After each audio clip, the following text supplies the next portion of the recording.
Bien, avant de répondre à Ouri, je voudrais d'abord m'adresser à tous que j'ose appeler, en raison même de leur présence ici, mes amis. Au fond, le sens de cette journée, il est en vous. Et il est en vous dans la mesure où nous sommes et où nous avons ouverture les uns aux autres, non pas à titre collectif, mais à titre réellement, à chaque fois, unique, de moi à toi ou de toi à moi. Et je pense que ce que Ouri nous a dit de la rencontre à propos du transpassible est tout à fait d'actualité parce qu'il est de présence. Le transpassible, au fond, tiendrait dans une formule. Finalement, il n'est de réel que ce qu'on n'attendait pas et qui, une fois mis à découvert, apparaît être depuis toujours déjà là. Disons ceci, que cette notion, je la définirais de cette façon. Le transpassible, c'est ce qui ni ne survient, ni ne nous souvient dans un monde dont nous sommes le là. Ce qui va tout à fait à l'encontre de la formule heideggerienne du Dasein, traduite authentiquement comme être le là. Oui, voyez comment a commencé cette révélation pour Heidegger.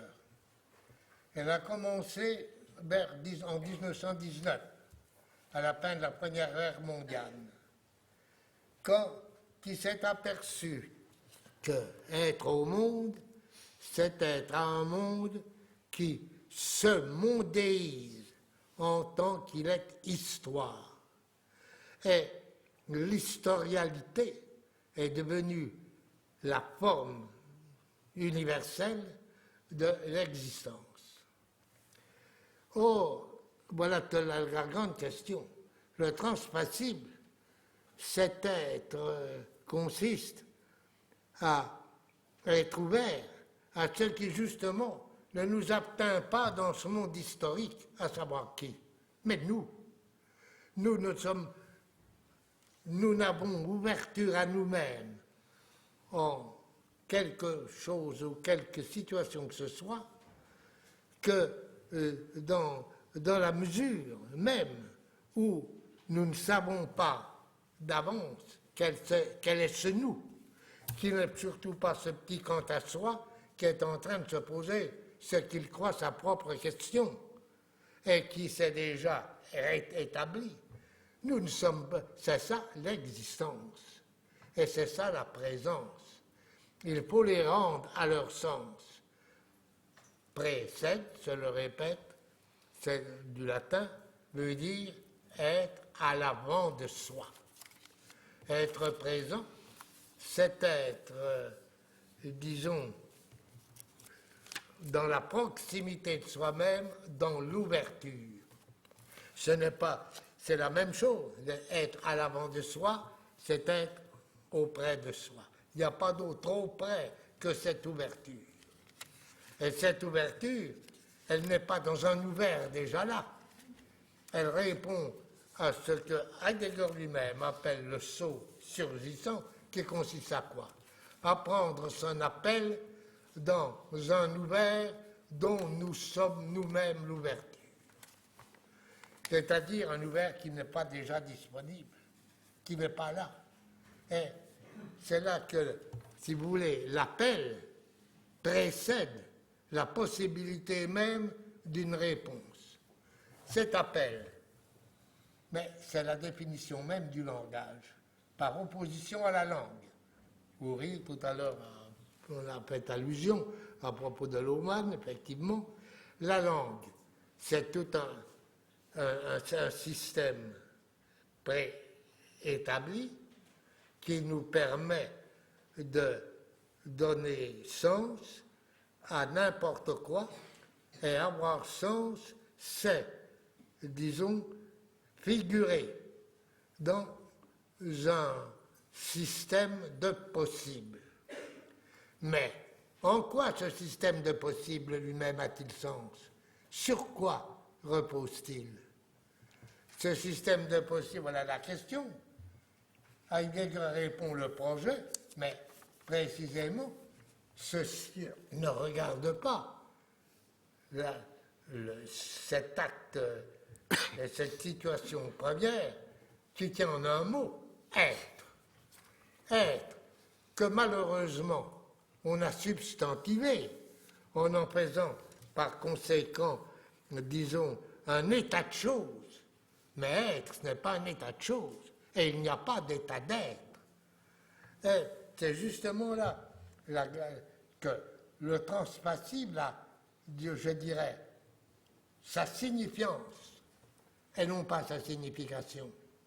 Nous avons, nous, dans tous les projets, non seulement occidentaux, même orientaux, nous avons déjà posé comme a priori la signification. Or, être signifiant, la signifiance est, disons, apportée et emportée par ce qui est. Et c'est même, elle n'est pas accessible en termes édifiés secondairement sous forme d'un système avec, disons, un a priori qui fait de la connaissance justement le contraire ou l'opposé de ce qui nous est révélé dans l'existence même et qui nous est seulement révélé dans l'étonnement d'être. L'étonnement d'être est la révélation révélante révélée de ce qu'est être. Avez-vous déjà réfléchi quand on pose la question « qu'est-ce que l'être ?» On a déjà posé l'être dans le « être » de la question. Qu'est-ce que c'est? Donc, la réponse est forcément déjà frauduleuse, puisque ce que donne comme réponse, on l'a déjà introduit comme condition même de la situation. Voilà pourquoi le être est transpassible. Sont les mêmes dans la mesure où ils ne font pas partie de ce que nous appelons être au monde en tant qu'être un monde historial. Et c'est ce que démontre, ou ce que montre, disons, en premier lieu, l'art, mais pas n'importe quoi que d'art. Je veux dire qu'il n'y a pas de terme plus équivoque que le mot art. Et notre époque contemporaine est un bel exemple. Il y a des arts ceux qui donnent lieu à une histoire de l'art, où en quelque sorte, d'une œuvre à l'autre, il y a des passerelles. Eh bien, là où il y a vraiment art, il n'y a pas de passerelle. Une œuvre d'art est unique en ce qu'elle est co-présente à moi en tant que toute présence est unique. Il n'y a pas de partage possible.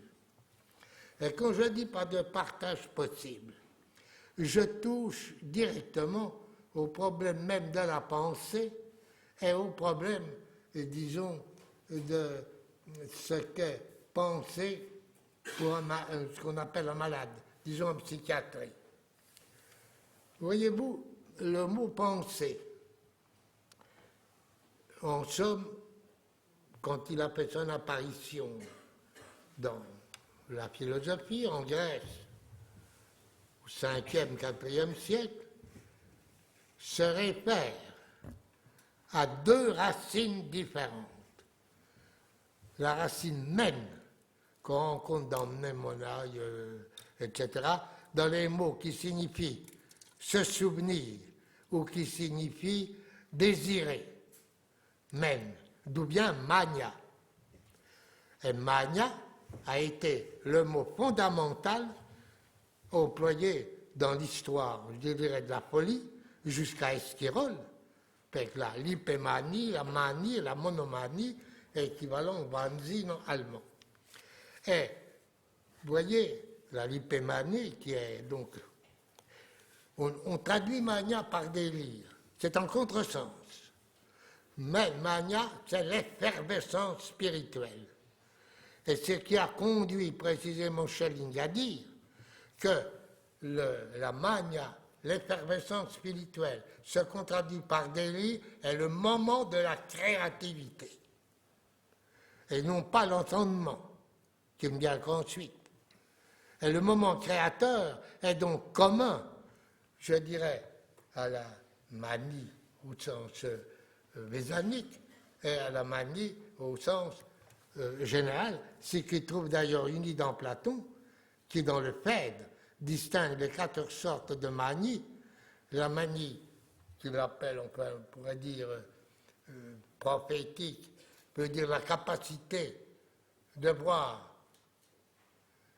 à travers le temps, le présent de toutes choses, les choses qui sont, les choses qui furent, les choses qui seront, comme il est dit déjà dans Homère à propos de Calcas. Mais le délire d'amour, c'est-à-dire simplement ce qu'on appelle l'amour, le délire poétique, c'est-à-dire tout l'art, et enfin le délire que nous appelons la folie. Les quatre ont en commun des effervescences, je dirais, créatrices. Et ce n'est pas du tout la pensée seconde de l'entendement, du Verstand, qui constitue l'homme vraiment inventif, créateur de soi-même, mais c'est justement ce moment, je dirais, d'effervescence, et je dirais presque de turbulence fondamentale. Or, vous avez vu à partir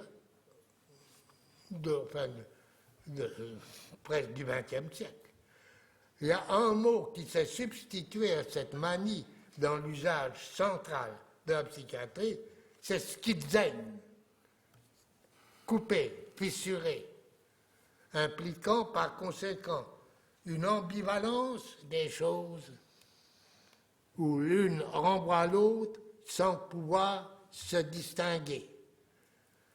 Je veux dire qu'on touche là à l'essence même du schizophrène. Et je crois que c'est même Scott qui un jour, il me semble, l'a dit, essentiellement, la schizophrénie, au fond, ça s'oppose au pouvoir-être, en ce sens que c'est la chose la pire que vous puissiez imaginer, être pu par un autre. Et or, ceci se trouve déjà inscrit dans notre vocabulaire le plus ancien. C'est la différence de l'autre et de l'ennemi, qui se disent tous les deux, l'un hospes, l'autre hostis, même racine. Ce sont les deux que nous abritons dans nos êtres. C'est ce qui rejoint la formule de Hegel sur le destin. Le destin, c'est la conscience de moi-même, mais comme d'un ennemi. Et d'un ennemi, alors, à mort. Hein, puisque, qu'y a-t-il de plus hostile possible que quelqu'un par qui vous êtes pu, par cet autre, et vous le retrouvez finalement dans ce qu'on appelle disons le délire schizophrénique aujourd'hui, où effectivement il est pu et il est en représentation de ce pu. Par conséquent, vous voyez qu'ici il n'est pas question de transpassibilité, elle fait radicalement défaut.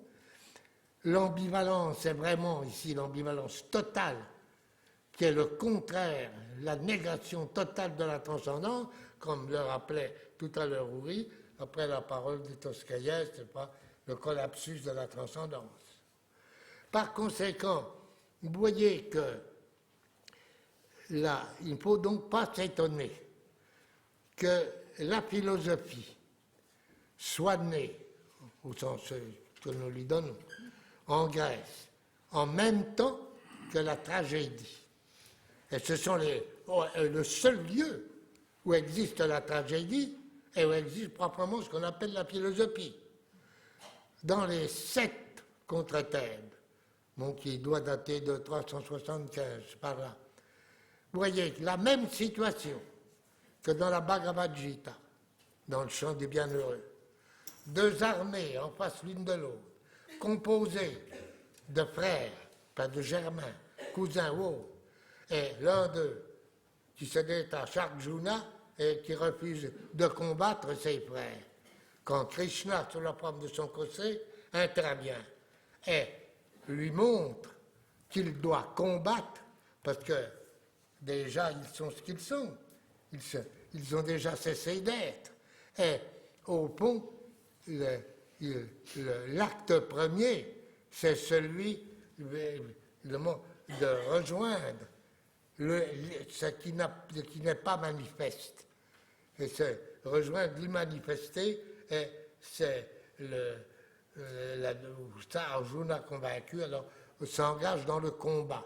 Tandis que dans les 7, il n'y a pas du tout cette solution spirituelle religieuse, mais il y a le combat, et le combat fratricide, là où Hétéocle et Polynice, frères, tous deux fils d'Édipe, tombent sous les coups l'un de l'autre. Or, vous voyez qu'ici apparaît le tragique de l'homme, qui porte en lui son propre destin, et ce propre destin qui le nie, car avoir son destin d'avance, c'est précisément être pu. Et Schelling a bien noté que c'était même la condition de l'existence grecque.